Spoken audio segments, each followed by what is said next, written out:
Hey guys, welcome back to part 2 of our melodic math series. And in this lesson, we are going to start breaking down some of the examples that I've put together using this melodic math approach. And at its core, it's really how to use stable tones and active tones in order to create some really cool melodic movement. All right, so let me play the example for you, and then afterwards I'll break it down. By the way, if you've not yet seen the introduction to this series, in the link in the description box below, you'll be able to go and check out the full explanation of stable tones, active tones, which will lay the foundation for you to make sure that you can take full advantage of all these recipes I'm about to show you. Here we go.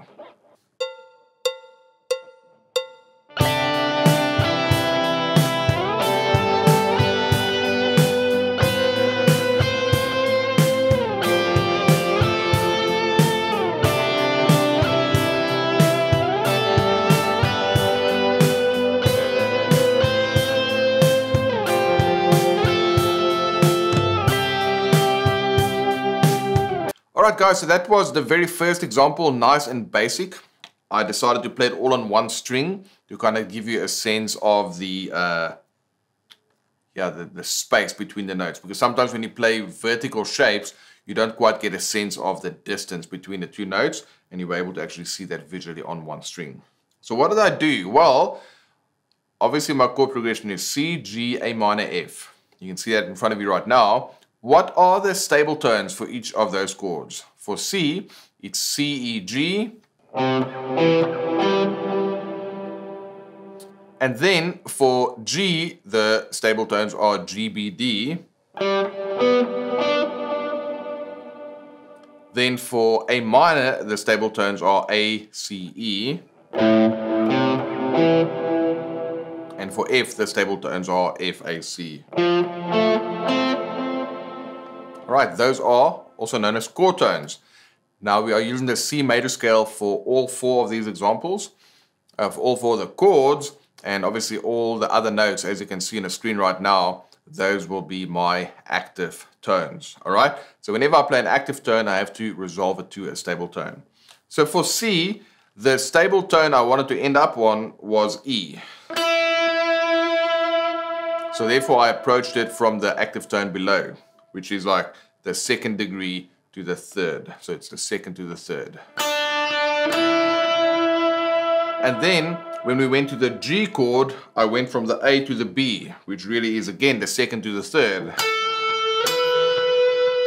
And then for the A minor chord, I did the same. I went from B to C, which is the second to the third. And then for F, I did the same, from G to A, the second to the third.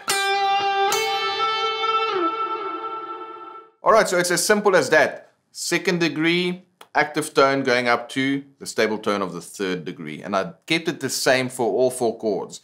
It's unlikely that you would apply this very same idea, second to three for all four chords, in a musical scenario because you want to mix it and match it up a little bit. But I just wanted to show you how you can definitely get that going. So I played 1 and 2 and 3 and 4 and 1 and 2 and 3. And so that was my rhythmic pattern, okay? I use the same rhythmic pattern for all of that. And now you can actually see how you can start using these examples. What I would recommend is kind of start off just by playing exactly what I did. And then if you want to, you can start using the scale to see if you can add some other stuff to it. But at least the second to the third becomes a building block. So let me show you what I mean. I'm just going to jam, nothing prepared, but I'm going to know that my second to three, what I've just played for each chord, will be kind of a safe phrase. So check this out.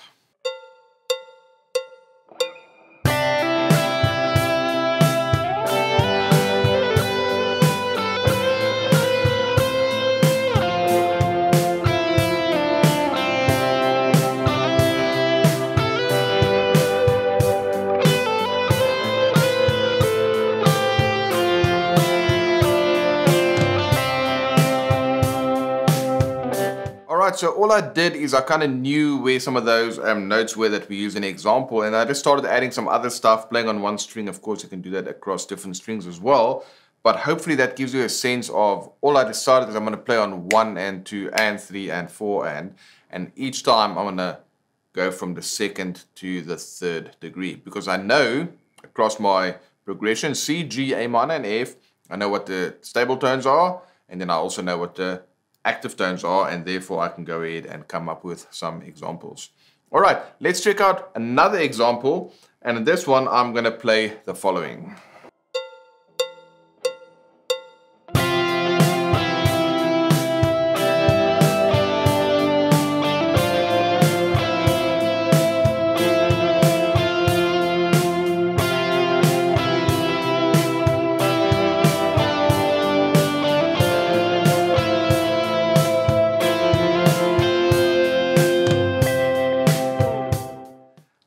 Another really cool example.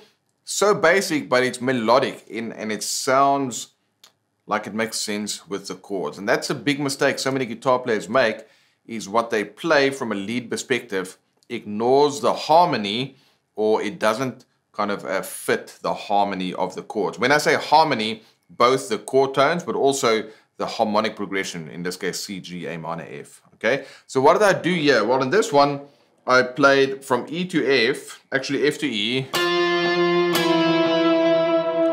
All right, so I started on the 4, which is it's not a very stable tone. It's across the C. It sounds like this. It wants to resolve, right? If you know God, I Look to You by Bethel, they start with that 4 to 3. Okay. Then for the G chord, I went E to D. And that really is the 6 to the 5. So you remember in the previous example, we did everything from, what was it? Let me have a look here. We played 2 to 3 for each chord. Second degree, third degree, second degree, third degree. Okay? In this case, I start from 4 to 3 over the C. But then I go 6 to 5 for the G. And then I go flat 6 to 5 for the A minor. And then I go 7 to 1 for the F. So what does that mean? Well, I can mix and match it up, right? I went 4 to 3, 6 to 5, flat 6 to 5 for the A minor, and then 7 to 1 for the F. And at the end of that one, I basically did, which is just E, F, C. So it's active tone going the 7th degree, going up to the root, and then putting in a C, which is another stable tone, like that. Okay, so now you can actually see how that's been used, or that same concept is used in an actual song, which is God, I Look to You. I'll actually do a breakdown of that in a different video where we'll actually play the melody of the vocals, and then you can actually see how that works. So let's pause it at this one. We just do these 2 examples. Remember, in the description box below, you can get access to the tabbed examples along with a worksheet that explains stable tones and active tones. You can go and check that out, and you'll also get a copy of the backing track that you can go ahead and jam along with. So let me leave you with a final tip. When you want to start playing more melodically on the guitar, definitely be keenly aware of the difference between stable tones and active tones. How do you create some tension, and then how do you resolve it? That is at the heart of music, okay? And the more masterfully you can create tension and resolve it, the more people are going to like listening to you, because it's interesting. And not just interesting, but it also makes sense. So there's both the emotional component and there's also the intellectual component, right? It sounds great, but it also makes sense. And that is good in music. Now, think about this. Most worship songs have fairly simple melodies, right? Because congregational worship, obviously, at its core, has to be simple, because the congregation needs to sing the songs. Because the thing is, worship is not about the song so much. It's not about the music so much, even though those things contribute to the whole outcome.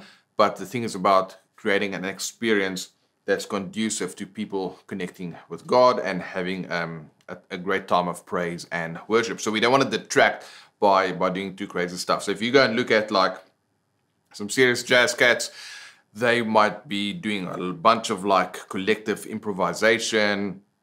They've got things like contrary motion, and they've got like very like, you know, they're going to go and they're going to go and borrow tensions that are not part of the scale. So it's going to be altered tensions, right? Flat fives, sharp 11s, you know, 7 flat 9, 7 sharp 9. They come up with all these kind of create a lot of tension, and that is interesting from an intellectual point of view if you kind of like that kind of stuff, which is really great, but it doesn't work in worship because now that's going to be like, wow, it's going to detract. So what am I saying?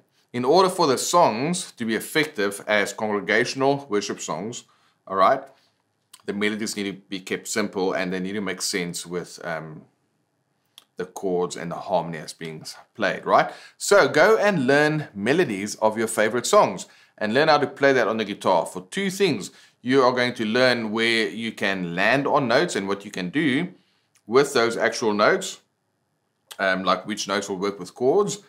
And then also, once you start emulating that melody as closely as possible, you are going to start working on things like phrasing and articulation in order to emulate the human voice. That is the other big secret about playing really cool guitar, is making your lead lines sound like your guitar's talking. It needs to be very vocal. It needs to have that lyrical quality to that, because that is what the man on the street will enjoy. You know, they are not going to say, man, I really like that sweet picked Phrygian dominant arpeggio that you played. They wouldn't be able to articulate stuff like that, which is only like in guitarist land that we know these things. So go and play simple melodies, but learn how to phrase it like a vocalist so that you understand how it works with the chords, and then how that's going to serve the song and how it's going to make a connection with people, because it literally just sounds like a conversation. All right, guys, hope you enjoyed this brief look at the melodic math concept that I borrowed from pop music, and just seeing how can we help guitarists in worship teams having a paint by numbers approach. Now there's a bunch more examples and things that I can show you, and which we'll cover in future lessons, but in the meantime, make sure that you sign up for this melodic math pack, which is going to have a PDF, explain stable tones, active tones. You're going to get the 2 examples that I've just played transcribed, and you are going to get the backing track, so you can go and put that stuff to good use. All right, guys, that's it for now, and please leave a comment in the comment section. Hit subscribe, hit that bell icon, because then you're going to get notifications whenever we release new videos just like this. Thanks so much, guys. All right, I really hope you enjoyed this video where we looked at ways in which you can play more melodically on the guitar while making use of your mental understanding, your oral ability by hearing music and melodic ideas, and then the physical ability of actually mapping out the notes on the guitar. Now, this is all just the start of a whole wonderful journey, and if you'd like to dig deeper and learn more about how you can compose these different kinds of parts, as well as get access to the backing track that I used in this example, well, we've got a 7-day worship guitar skills challenge, which you can sign up for free. The link is in the description box. When you sign up for the 7-day challenge, you will learn 15 different kinds of guitar parts, making use of these chord tones in a musical and melodic fashion, and that's going to help you really map out the notes on the guitar so you can play with more passion, power, and precision, all those kind of good things that you hear all of your favorite guitarists do. So that's all covered in the 7-day guitar challenge. You'll get tablature, you'll get a backing track, and you will also get access to my personal email address. So if you've got any questions, you can just fire off an email, and then I will go ahead and address that in future videos. All right, guys, been awesome hanging with you today. Make sure you sign up for the 7-day guitar challenge so we can go ahead and dig deeper into this wonderful journey of becoming a better guitarist.